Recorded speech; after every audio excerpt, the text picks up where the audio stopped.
Welcome in, everybody, to another deep dive with us.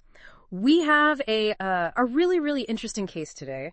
This one comes to us from a ton of different places, actually. We've got some Crying Junkie excerpts that people send in, as well as just a ton of different articles and even court documents and some firsthand accounts of this whole thing. It's the mystery of the Circleville letter writer. And yeah, it's a very, very twisted tale. So let's dive right into this and see what we can uncover today. Yeah, it's a case that really shows you the power of being anonymous. When someone can just hide in the shadows like that and use words as their weapon, it creates this climate of fear that can be almost impossible to get away from. Absolutely, and that's what we're going to be looking at today. We're going to Circleville, Ohio, back in the 1970s. So, picture this idyllic small town. Everybody knows their neighbors.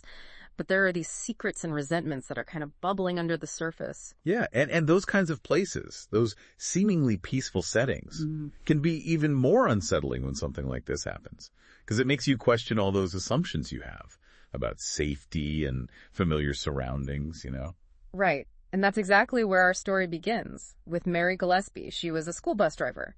And she started getting these really strange letters. No return address. Just a postmark from Columbus nearby. And the handwriting was really distinctive, wasn't it? All caps, slanted to the right. Yeah, exactly. But honestly, the penmanship isn't what was really scary about these letters. It was what they said. They accused Mary of having an affair with the school superintendent, Gordon Massie.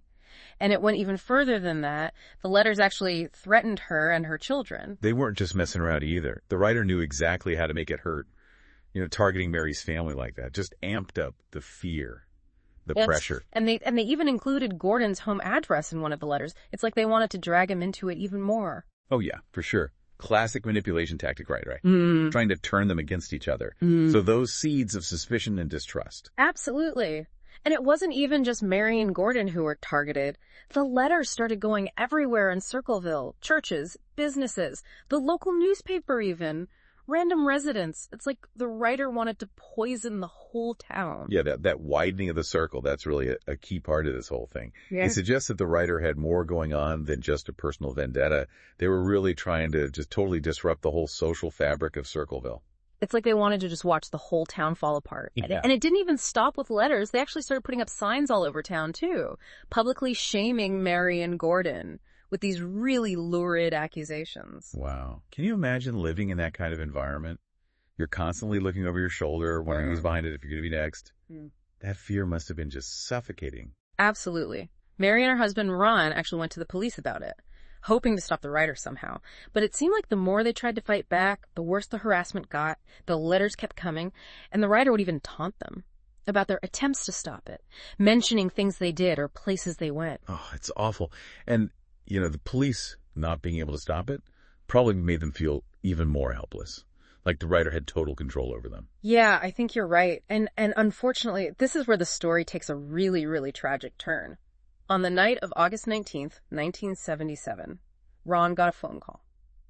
And he just left the house suddenly, told his kids he was going to confront the letter writer. He grabbed his gun. Yeah. And took off in his truck. And I think it was the same truck that the writer had specifically mentioned in one of the letters, wasn't it? Yeah, you're right. Less than an hour later, Ron was found dead in his wrecked truck. The official report said it was an accident. High speed and alcohol. But there were some weird details, right? They found a spent bullet casing in his gun. And a lot of people in Circleville, including Ron's own family, they thought something else was going on. They just couldn't shake this feeling that the letter writer had something to do with it. I mean, it does make you think, right? The timing, the truck. Yeah. It all feels very connected to the letters. It really does feel like more than just a coincidence. And as if things weren't already bad enough, the letters didn't stop after Ron's death. In fact, they actually escalated. Now they were accusing Mary and Gordon of being responsible for Ron's death and the sheriff of covering it up. Wow. So they were really just twisting the knife, huh? Using Ron's death to cause even more pain. Exactly. It must have put even more pressure on the police to find the writer. Oh, absolutely. With everything going on, though, it might surprise you to hear that Mary and Gordon actually did become a couple a few years later, although Mary insisted it wasn't until after Ron died. Huh. It must have been so hard for them to even think about a normal life with this whole thing hanging over them. And it doesn't sound like the letter writer was just going to let them be. You're right. They kept getting letters, and the writer went back to posting those public signs. But this time, the accusations were even worse. Now, the signs were saying that Gordon was having an inappropriate relationship with Mary's teenage daughter, Tracy. Oh my gosh. Bringing Tracy into it, that's just a whole other level of awful. Yeah. They really would stoop to anything. It was, and it pushed Mary to her breaking point. She was done. She decided she had to stop the writer no matter what. One day in February 1983, Mary was driving her bus route, and she saw one of the signs. So she stopped to take it down, just like she'd done a bunch of times before. But this time, the writer had set a trap. Oh no. Yeah. What happened? Hidden behind the sign was a cardboard box, and inside was a loaded .25 caliber handgun. It was a booby trap, meant to kill Mary. It's terrifying. It really is. Thankfully, the gun jammed, and she wasn't hurt. But this changed everything. Now, the police had a real crime to solve. And they had the gun. Exactly. Did that lead them to the writer? It did. The gun led them to Paul Freshour, Mary's former brother-in-law. Wait, Paul Freshour? He was close around, wasn't he? He was. So why would he want to hurt Mary?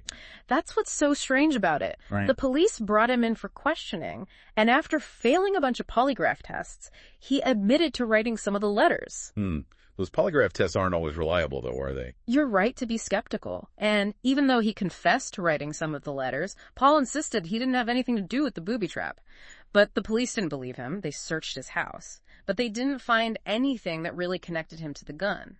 But they arrested him anyway, charged him with attempted murder. So the case against him was basically all circumstantial. The gun, the confession about the letters, handwriting analysis. Yeah. But no actual physical evidence tying him to the booby trap. Exactly. And that's what makes what happened next even weirder. Paul was convicted, went to prison.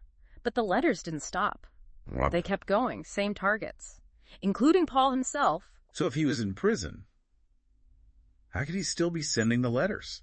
Right. It really makes you question if they got the right guy. Yeah, this whole thing just keeps getting stranger and stranger. Yeah, it really makes you think, did they just get tunnel vision on Paul and miss other clues because they thought they already had the answer?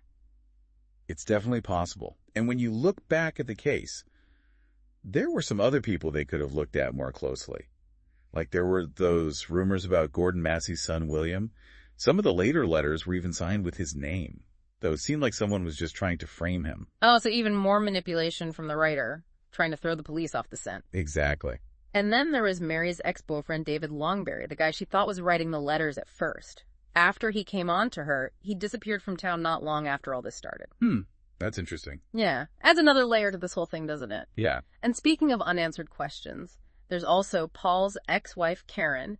She said she found letters like the Circleville ones in their house while they were still married. So she might have been involved too. It's possible, although it's hard to know if she was being truthful or if she was just trying to make Paul look bad, especially since their divorce was so messy. Yeah, that makes sense. There was this journalist, Martin Yant. He looked into the case, and he actually believed that Karen was a bigger part of it than she admitted. He said she hated Paul, and that she might have even had help, maybe even from her brother, who drove a car that matched the description of one seen near the booby trap. So maybe a whole family conspiracy. Could be. It's crazy how this case still has people talking all these years later. I know, it's fascinating. And sadly, despite all the theories and suspects, we still don't know who the Circleville letter writer really was. The letters just stopped suddenly in the mid-90s, and the case went cold. Paul Freshour ended up getting paroled in 1994, after serving 10 years for Mary's attempted murder. But he always said he was innocent. He spent the rest of his life trying to clear his name, until he died in 2012. It's a reminder that sometimes, even with all the investigations and evidence, we never really know the whole truth. It is, and what gets me about this case is that it's not just about solving a crime. It's about the people whose lives were affected by this. Mary Gillespie lived the rest of her life never knowing for sure who was behind it all. Ron Gillespie's death is still a mystery. Did the letters have something to do with it? We may never know. And Paul Freshour, whether he was guilty or not, had to live with this case hanging over him his whole life. It's a really sad story all around, but it does make you think about how powerful fear and paranoia can be, and how easy it is to point fingers when you don't have all the facts. It does. The Circleville letter writer case. It's one of those mysteries that just sticks with you. Makes you realize how much we don't know sometimes. I totally agree. Well, this deep dive has been a wild ride. So many twists and turns. What are your thoughts? Who do you think was writing those letters? Do you think Paul Freshour was innocent? What do you think their motive was? We might not ever have all the answers. But it's still important to think about these things and try to understand what happened. Thanks for joining us on this journey into one of the most puzzling unsolved mysteries out there.